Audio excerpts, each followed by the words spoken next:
Welcome, Caleb's Basketball Pod. We have a lot to discuss here. We have a big trade that happened, and it's odd because I didn't know you could necessarily make trades when the NBA Finals is going on, but we saw a trade between the Memphis Grizzlies and the Orlando Magic. I think this trade can be good for both teams, but I just think Orlando gave up way too much for Desmond Bane. Desmond Bane's a really good player. Averages about 20 for his career, which is not bad. But it's not enough to be like an all-star type superstar player. Orlando maybe go in or try and go the route of like what we see with like the Indiana Pacers, where it's like it's not about having superstars, it's about having maybe that one or two really good player, and then the two guys that can fill in the roles around them, like multiple players that can fill in the roles. And to that point, they have a really good starting lineup. Jalen Suggs, Desmond Bane, Franz Wagner, Paolo Banchero, and Wendell Carter. I like that starting lineup. I think they need to beef up their bench a bit.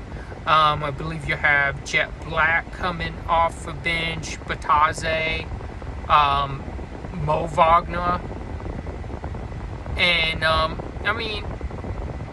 Gary Harris still. Not bad. I do think you need beef up the bench, bring in more players that can play, make, score, get guys involved, and just share the scoring load, because we saw Orlando struggled offensively. They struggled even in the playoffs offensively. We just saw it all season. They were bottom 5 in offense, and I don't think that's like people are going to say like, oh well, that's for coach. I don't think it's for coaching. I just think it's like a lack of weapons. It's a lack of having the stars, the shooters, the playmakers, guys like that. Desmond Bane does help, but they still don't really have a true point guard. They have a guy who can really defend. At some points, hit some knockdown, some catch and shoots. Some games he can take over, some games he can't. In Jalen Suggs, it's like up and down. But a really good roster. I think they would benefit from having, even if it's a backup true point guard, maybe Tyus Jones, and you sign him as a backup, and he could just come in and get guys involved. Stuff like that, play, make, assist. I think that would be fine, but I do think you're still lacking that point guard presence. And all in all, I just think giving up 4 first-round picks for Desmond Bane was way too much. I think maybe 1 or 2 at most, even 2 stretching it, considering in the Luka trade there was 1 first-round pick gave up for Luka Doncic. So it's not a great deal, but hey, I think Orlando can do something with it. I do like their roster, and I'm interested to see how they're going to fill in the pieces around. You have I want to say it's a big 3, but it's a young, very talented 3, and Paolo, Franz, and Desmond Bane. So I'm interested to see how this goes. Now, on the flip side, we look at Memphis. Get in KCP, he didn't really do what we expected him to do in Orlando. We expected him to come in, be a knockdown shooter, 3-and-D guy. Did a pretty good job defensively, struggled shooting this season. Did bring that championship level that they were expecting to the team. They stuck even lower than they were the season prior and got booted again for the second straight season in the first round, this time by the Celtics instead of the Cavs. So no real progress there. I think that's why they decided to trade him. Cole Anthony, really good but undersized. He can give you 20 on a good night, 20-some on a good night off the bench, or on a bad night where he's struggling, he'll be lucky to reach double digits. So he's another up and down, just like Jalen Suggs. And then the 4 first-round picks, I like that for Memphis. And don't be surprised if we don't see Memphis start to blow things up. Would be surprised if Memphis goes into a rebuild, if we don't see where they trade away Jaren Jackson and John Morant. Don't be surprised if that don't happen, because that's very possible with the direction. I have a feeling Memphis is going in that direction. This core of Desmond Bane, Jaren Jackson, John Morant just couldn't get over the hump. I don't think they made it out the first round.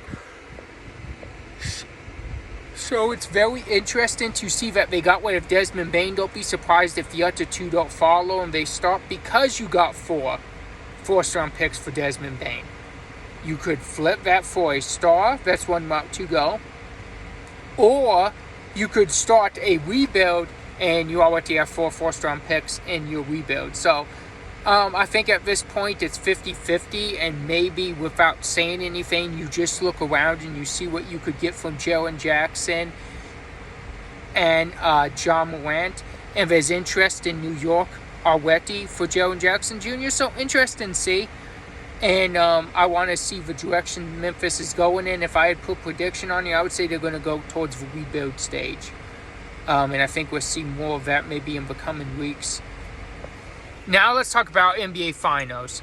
Since we last recorded, OKC has took 2 straight games, making this series 3-2 after it was 2-1. I did not like what I saw on Friday. From Friday's game, I was not huge on that. On Friday's game, we saw a lot of ISO, a lot of hero ball from Shea and Jalen Williams mostly. It seemed like it was a your turn, my turn thing. And it did work out in the end, but it was in the 4th quarter, and it was reading that the Thunder only had 8 team assists, and that's just bad. And you need to do more, and that's not the style of basketball you guys won 68 games with. So I'm not big on that. I thought they could have done a lot better. I think we saw a little bit more ball movement, a little bit more of getting guys involved. Still a lot of ISO ball between Shea and Jalen Williams in Game 5, but they controlled the game. They didn't let Indiana get out in 1. We saw Halliburton's banged up.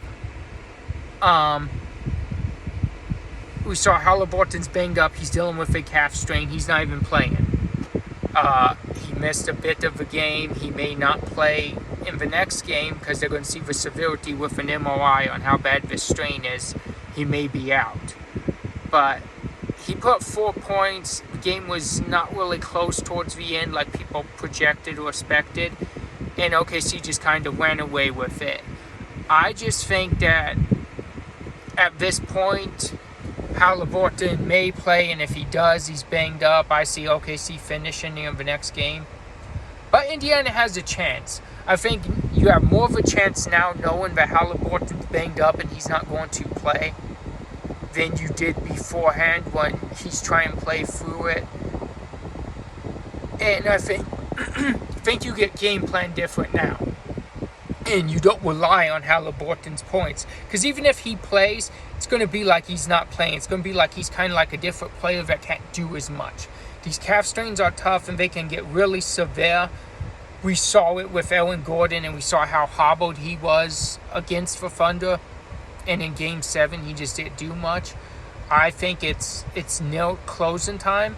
But we know Indiana. They're not going to give up. They're not going to stop playing their style of basketball. They have to get back to their style of basketball. The last 2 games, I thought OKC did a great job slowing the game down, changing the pace, not letting Indiana get out and 1, and that's how you beat the Pacers. Then we saw the Pacers go for that comeback, same comeback they've been doing all year. We saw them go for that comeback in Game 4. We saw OKC turn that water off, and when they did, they started control and dominating this series now. So it'll be interesting to see if that lasts. But if you're Indiana, you have to make changes. It hasn't working to get the ball out of SGA's hands because Jalen Williams is stepping up. I said OKC needs to have the number 2. We know who the number 2 is now.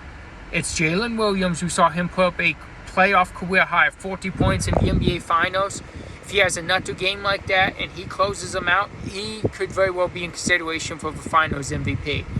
And that's big because you have the MVP on your roster in SGA. So it's just respect to him. Chet's been turning up, but Chet's been struggling on that 3 ball. And then on Indiana's side, I need to see more aggression and more of Pascal Siakam. You're supposed to be the leader. You have a championship experience on this team. I need to see you step up, give us a 30-piece. Don't let your team go home in Game 6. You're the guy. Halliburton's hobbled. You have to be the guy who comes out and sets the tone and scores and gets guys involved and just makes the game easier for your teammates. You have the ability to do that. You can drop 30, you can draw the double teams. That's where you make those passes. That's where you get everybody involved, and that's where you tourney up and you don't let your team go home. Like I said, Halliburton's really dealing with an injury, so he may not be able to do that. But you have players on this Indiana team that can still do that. And that's what they've shown throughout the year, whether it's Neesmith, Nimhard, Benedict Mathurin, all these guys have been playing and doing so well together. TJ McConnell's been huge in the finals. We saw just 10, 5, and 5 from him in just game 3. So, I mean, I'm expecting Indiana to come out swinging. It's not going to be a blowout by any means, I don't think. I think this is going to be the most entertaining game of the series coming up, Game 6. I think without Tyrese Halliburton, the star power is not there in Indiana's favor, and I'm predicting OKC wins it and finishes this series up. But stay tuned. We have more finals go, and while we're seeing trades in the finals are still going. So this is going to be a really fun NBA offseason. Thank you guys for watching.